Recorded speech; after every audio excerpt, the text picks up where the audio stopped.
What if your money could reflect your values and make you resilient through life's ups and downs? Achieving financial goals doesn't have to come at the cost of your morals.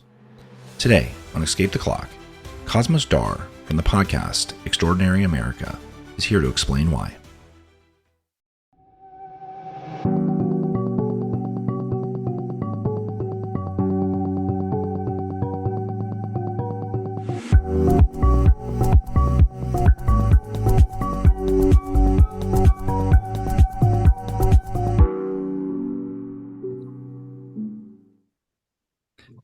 Hey all, you're listening to Escape the Clock, the podcast where I, the author of the book, break down how you can achieve financial freedom and have the option not to work.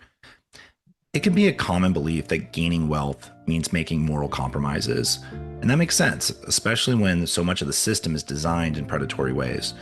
The good news is that a financial program can be designed to bring out the best in yourself as long as it's approached with positive intention. To flesh that out, I have a leader who's committed to shining a light on this very topic. I'm thrilled to have Cosmos Dar with me. Cosmos is an entrepreneur, investor, and host of the top money podcast, Extraordinary America, where he explores financial freedom, ethical investing, and strategies for reclaiming personal power.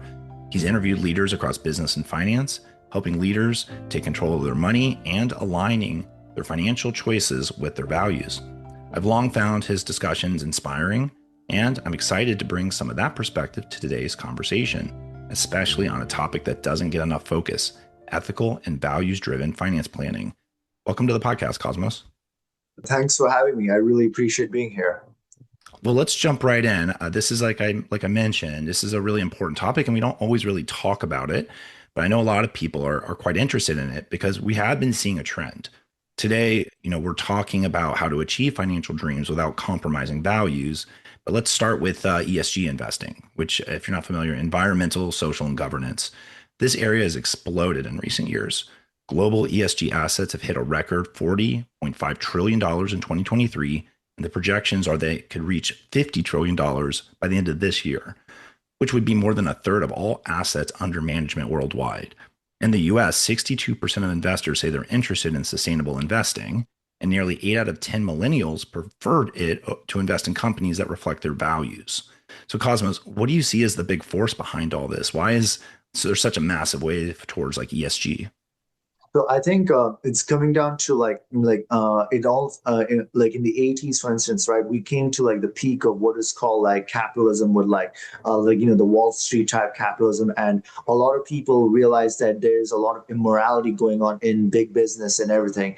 And the younger generation realized that if this continues, then and then there's no regard for the environment and sustainability, then everything will just implode.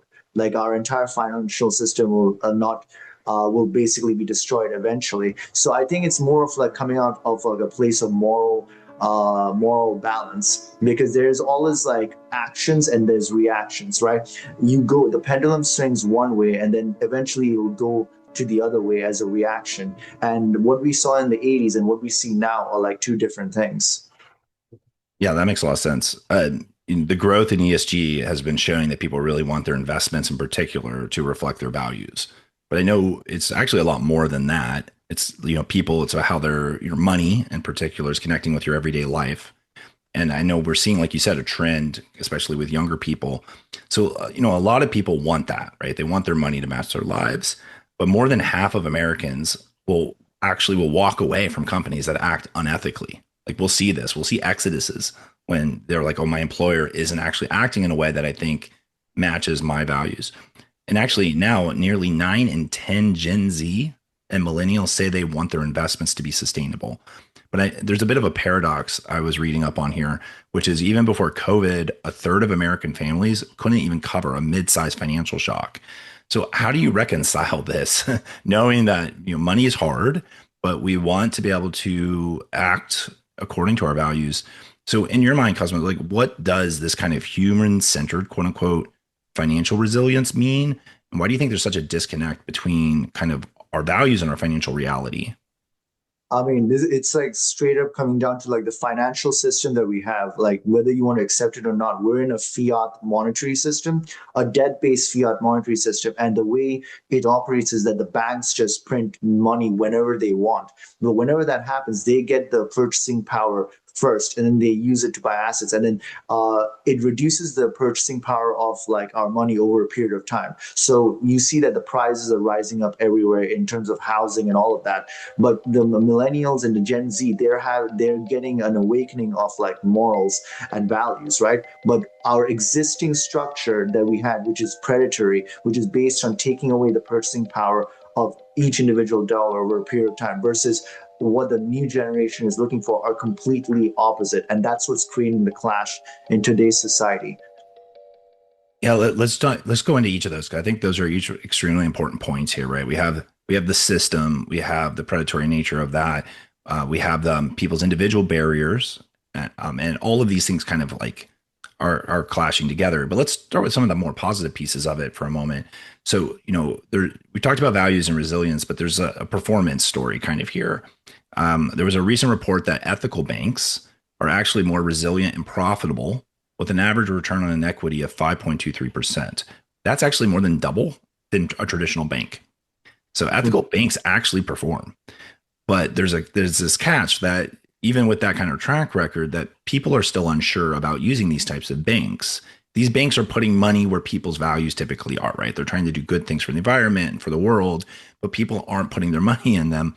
And actually, about two-thirds of investors say that they don't know how to invest with their values. They're actually worried that they might get lower returns. So there seems to be this kind of like hurdle happening between people wanting to put their money in positive parts of the institution, but instead not, right? Sticking with like a Bank of America or something. So, what do you see as the biggest hurdles keeping everyday consumers from switching to these ethical financial institutions or investments? So I think the biggest hurdle right now is like too much information out there in the internet and social media, because people were through the 2008 crisis and then the pandemic that happened. Like people lost a lot of trust in our existing institutions because they know that they just can't be relied upon. Like there'll be another big crisis and then everything will go to the waters, right? So it's a matter of knowing who to trust and what information is accurate versus what is just like misinformation. Because people need to know who they can trust over a period of time, and that requires a lot of research, and they just don't have the answers to that. Yeah, yeah, and I know and the system can actually be really bad. I was like looking into this, and we were talking about how people can make these moves and align their values with their monies, but your individual choices can only go so far when the system itself is working against you.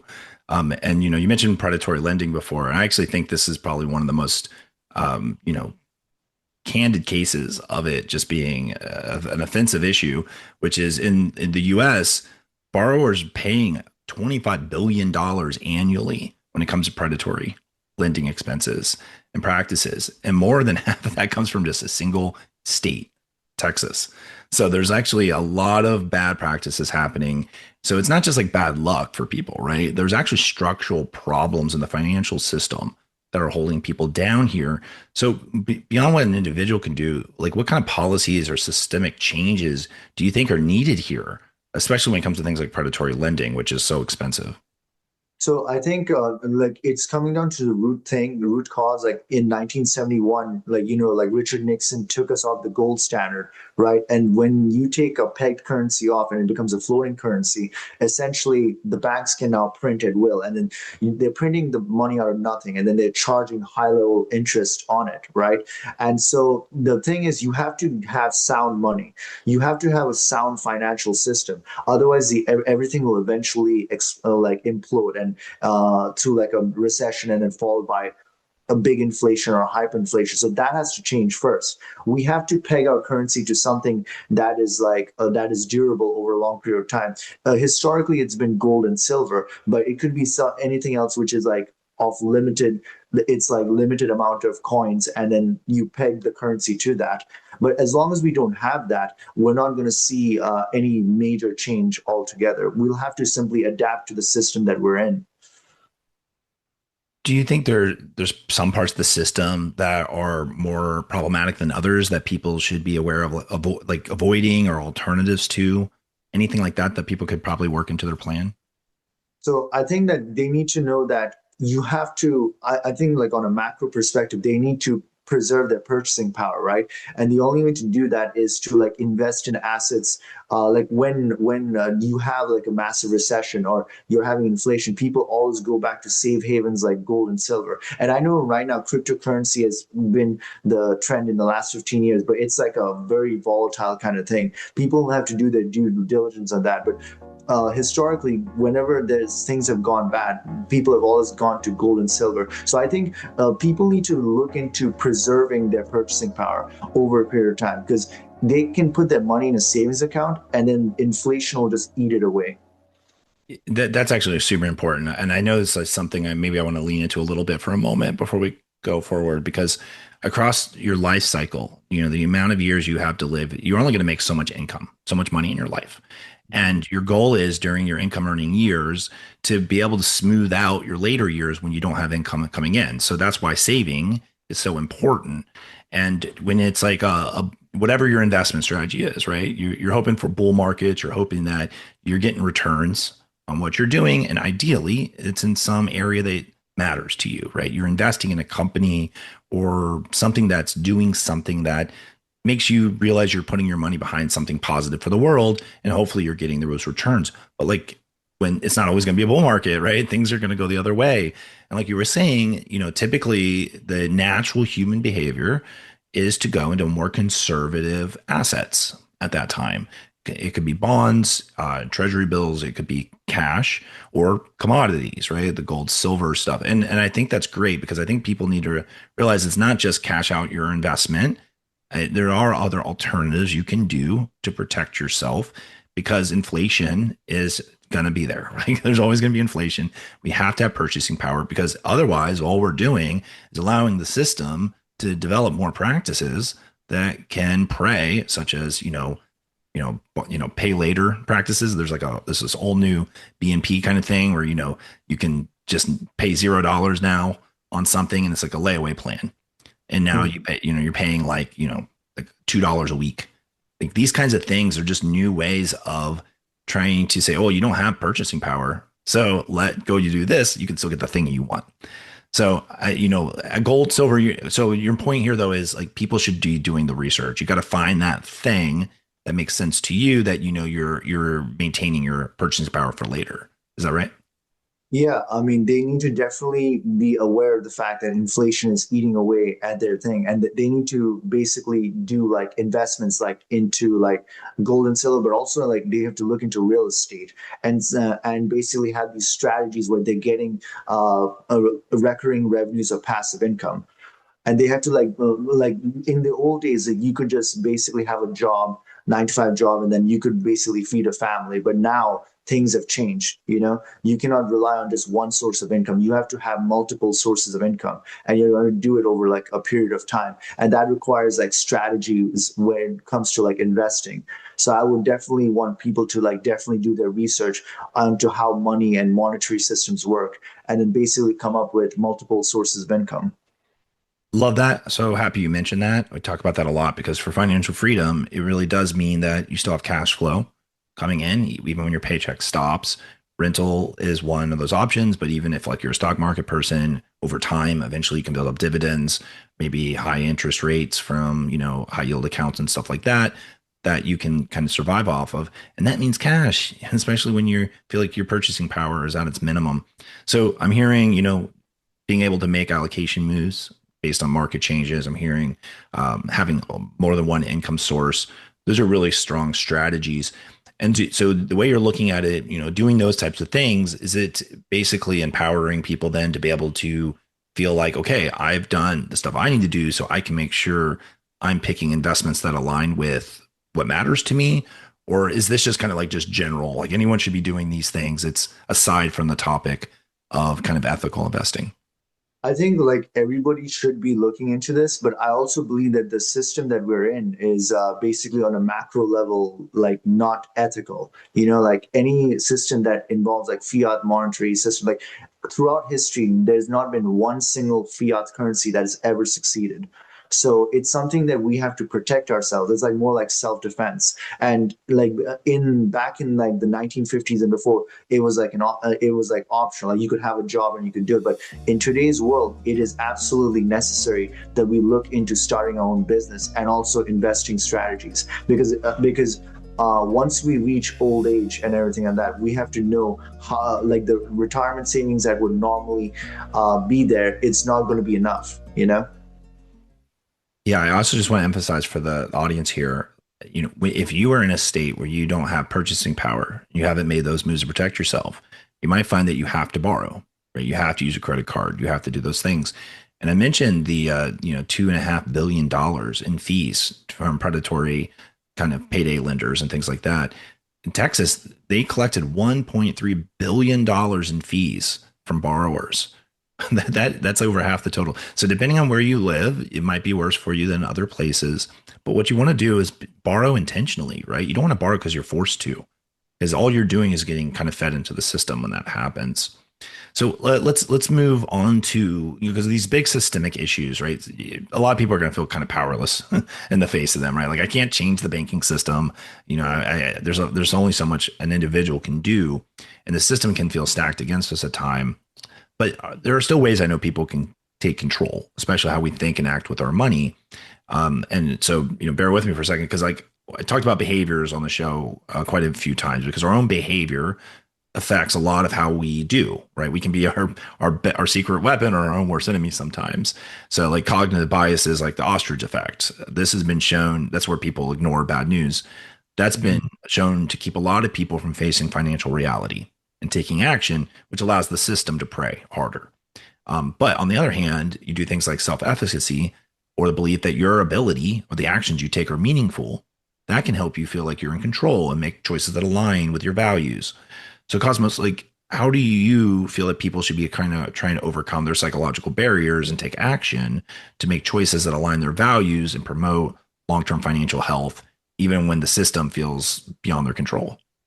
So, Dan, this is a very important topic, and I think it's coming down to like mentorship and self-development, right? Because we all have these paradigm shifts that we need to go through, and like we start from a scarcity mindset, and then we get to an abundance mindset. But like in the transition process, we face what is like a lot of times a lot of people faces the imposter syndrome, right? Where like they're trying to get to the new level.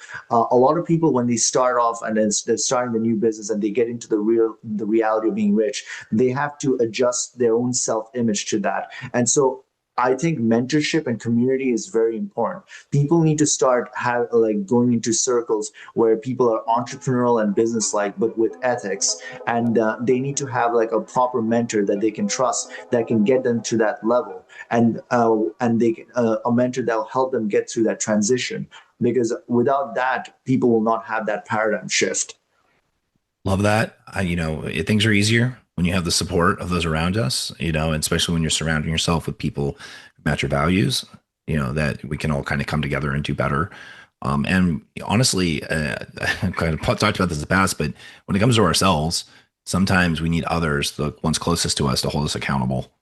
And I know I'll share a little bit here, but I invested in a company that wasn't super aligned with my values. It was a pharmaceutical company, but it was just such an obvious financial move. And I made that investment. I told my wife, and she was not happy. She said, "What are you doing?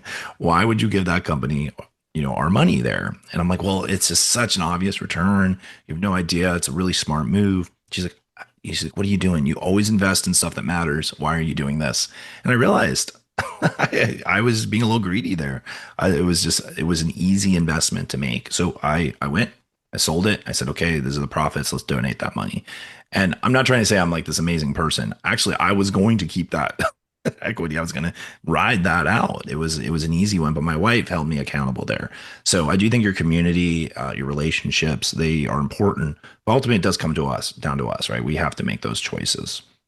I mean, like willpower to self development is very important. But yeah, you're right. Community basically helps that. It creates the synergy, and then it gets you to the next level faster. Yes. So I want to make sure I ask you this last question, this big question here, right? Though, which is because we've covered a lot already, and for a lot of people who don't think about this topic too often, there might be a lot of information here, and I'm going to share a lot of stuff in the show notes, including ways to connect with you, Cosmos, but like also some of the stats and stuff that I've mentioned in case people would like to read up on this.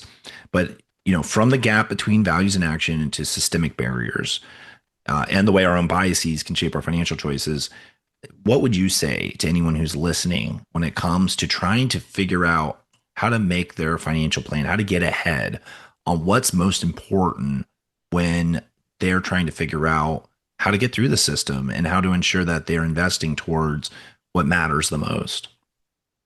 I think one of the first things is like education on how the financial system works and also goal setting for your own financial goals. Like, how much are you looking for? How much do you need to attain financial freedom? And what are the steps you need to do to get there? And then once you have that basic macro understanding, you need to find a mentor that's already achieved what you are trying to achieve.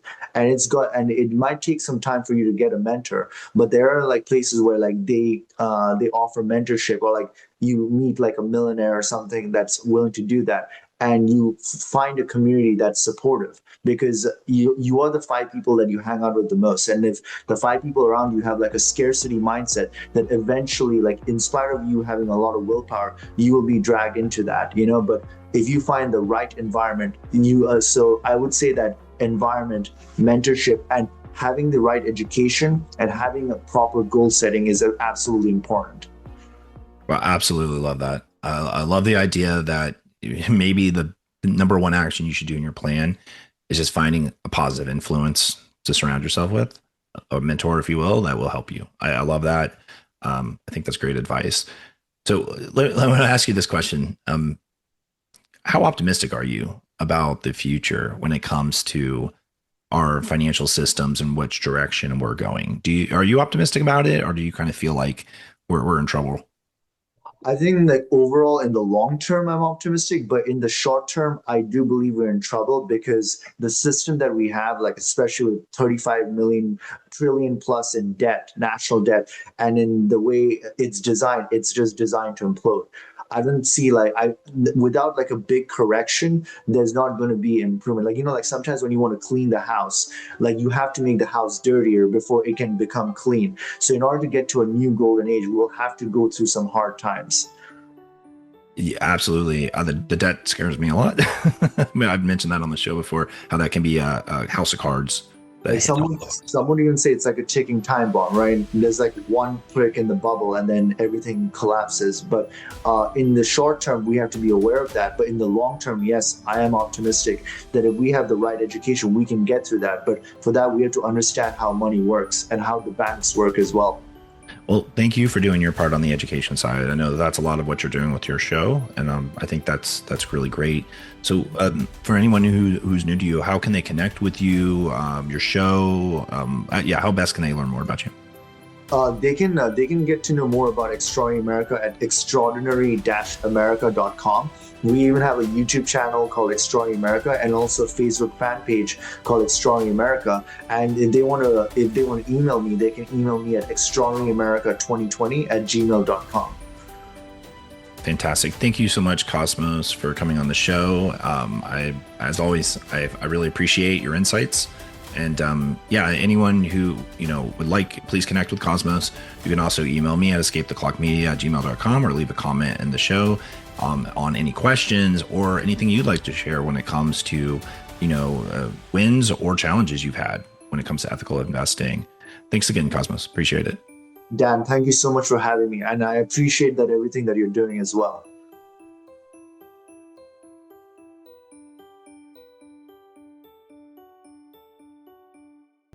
It can be easy to feel helpless in a system designed to be confusing and even predatory. Yet, with some education and a strong community, we have the skills and support to take care of ourselves, the people around us, and even leave an impact on the world. I hope you found my conversation with Cosmos as inspiring as I did. He brings genuine heart to the discussion, something you don't always expect when talking about money. But when we remove the stigma, speak honestly about struggles, inequalities, and opportunities, we can all work together to building sustainable wealth while still doing good in the world. Personally, I'm eager to keep aligning my money with my values, investing in companies that do good, not harm, avoiding greedy institutions and predatory systems, and supporting credit unions, nonprofits, and ethical banks that are committed to making a difference. The system doesn't work for us when we keep propping it up. Imagine a world where we invest in pharmaceutical companies making life-saving drugs affordable, instead of the ones chasing cosmetic profits and price gouging, where we divest from companies proven to exploit, and instead move our money into ones building a better future. If we're smart, protecting ourselves by hedging against inflation and balancing with safer investments, we can feel emboldened to keep doing good proudly. And as more of us make those choices, corruption will dry up and be replaced by new, values-driven systems that we helped finance. I'm actually optimistic. If we keep having these conversations, we'll get there together. As always, I want to hear from you. What's the money move that makes you most proud? Send me an email at escapetheclockmedia@gmail.com or leave a comment on the show's page. We might even feature your question in an upcoming episode. Thanks for listening, and best of luck living your regret-free life and escaping the clock. Thanks for tuning in to this episode. Remember, while I'm not yet a financial planner, I am getting my degree in wealth management. You should take anything you've heard here as tips and advice to making your plan. To learn more, visit www.escapetheclock.com. There, you can find the book, resources, including the planner, and you can even schedule time with me. Please remember to like and subscribe so you don't miss an episode. Thanks for tuning in, and I'll catch you next time.